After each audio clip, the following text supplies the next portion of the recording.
chips from Joe Hasham. I know it's not going to be Gion who's going to double me up. Well, Hasham is going to need to get some chips back if he has any hope of taking down this title. Hello again, alongside Daniel Negreanu, I'm Paul Curry, and we are happy to bring to you the largest poker tournament ever to be held on Asian soil. One of these 9 players at this final table will make poker history, something that Joe Hasham already knows all about. In 2005, Hasham beat what was then poker's largest field to win the main event at the World Series. Since then, Hasham has added a World Poker Tour title and is now widely considered one of the game's best players. Now, if he can take down the APPT championship, he would solidify what is an already impressive poker legacy.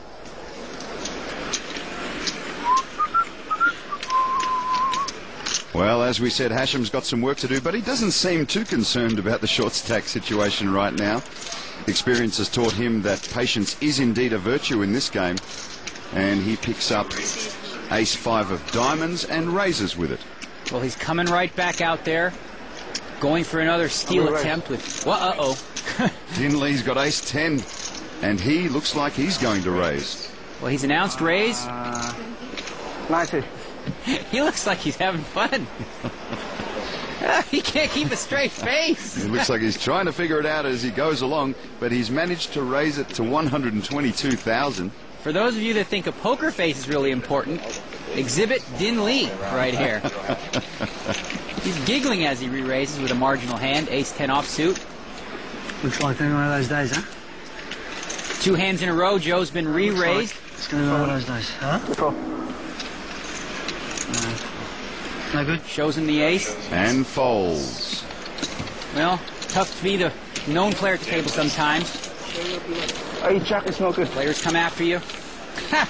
Liar. Shows him the ace. One of those days.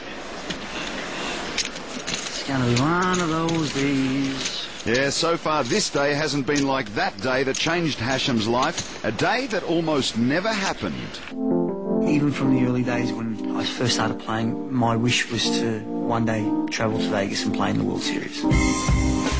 Along comes 2005, and one of my buddies, he made wins a $30 satellite at PokerStars to go to the World Series. Within a week, there's 12 of my mates all going to Las Vegas. And I really get the urge now to go. The only problem was that I promised my wife that I wouldn't go to Vegas unless I could take the whole family. But it was going to be impossible to do. So I basically called her into my office one day and I said, honey, what do you think? She just looked me square in the eye and said, forget about it. And she walked out. And that was it. That was like I wasn't going to Vegas. A few weeks later, out of the blue, she just turned around and says, honey, I know you're really dying to go to Vegas. Why don't you go with your friends for 2 weeks? I'll look after the kids.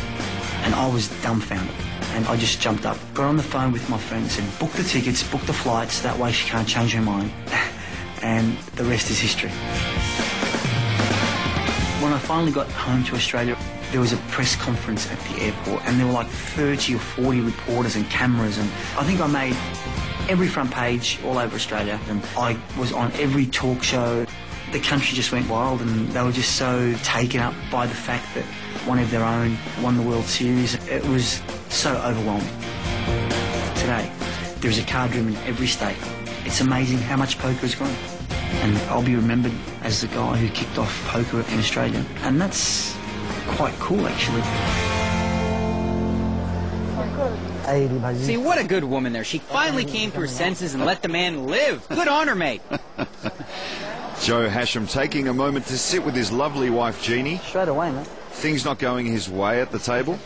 And the action is on William Tam, who looks down at an ace and a queen. Strong starting hand. He's going to raise it up. Makes it 35,000. Over to the enigma that is Din Lee with ace-6 of hearts. Well, Din Lee, definitely an action player, here to have fun, smiling all the time. He makes the call. He's dominated right now by Tam's ace-queen. But he is in position, meaning, of course, that he gets to act last. 2-8s for Simon Randall in the big blind. Remember, last time Simon Randall was in a similar situation, he decided to go all in. I'm only worried about him.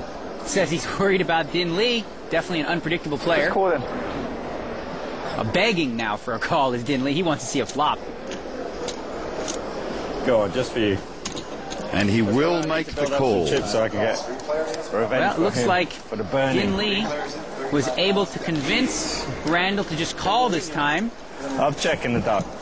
Wow. So Simon Randall has checked in the dark, and the action will be on William Tam after the flop,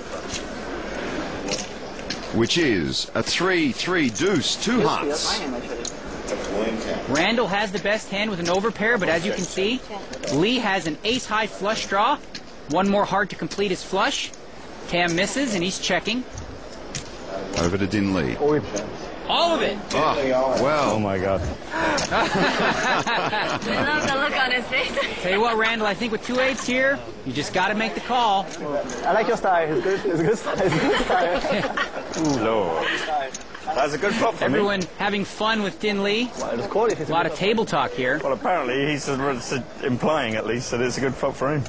Probably too much table talk considering there's a third player in the Hong hand. Kong. You buy this in Hong I Kong? can see Hong Kong tomorrow. I'm not a fan of what's happening here. In a heads-up pot, you're allowed to say what you like, but You'll never forget Waterloo, will you?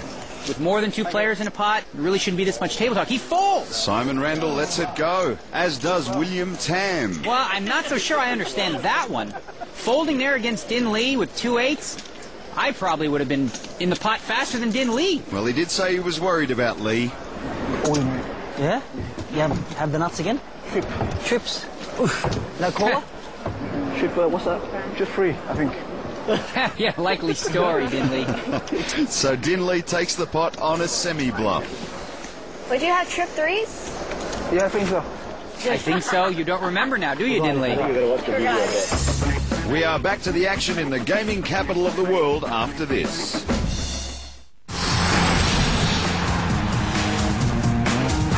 Welcome back to Macau and the Grand Waldo Hotel. Here's a look at the current chip counts at the APPT final table. Din Lee is still in command. Guillaume Patry has moved into second place, and Joe Hasham is our short stack.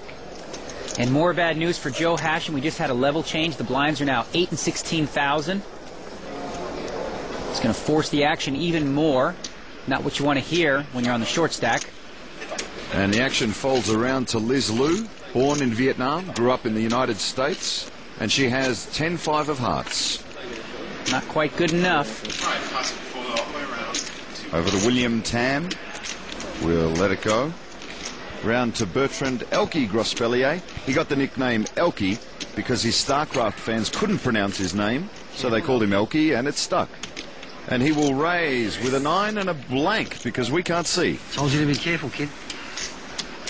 He decided not to show us the other one. You know what? He's probably too embarrassed. And Joe Hasham's got aces. Well, Joe Hasham on the short stack.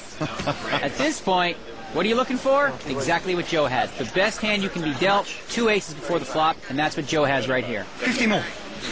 Joe doing a little imitation of Din Lee there.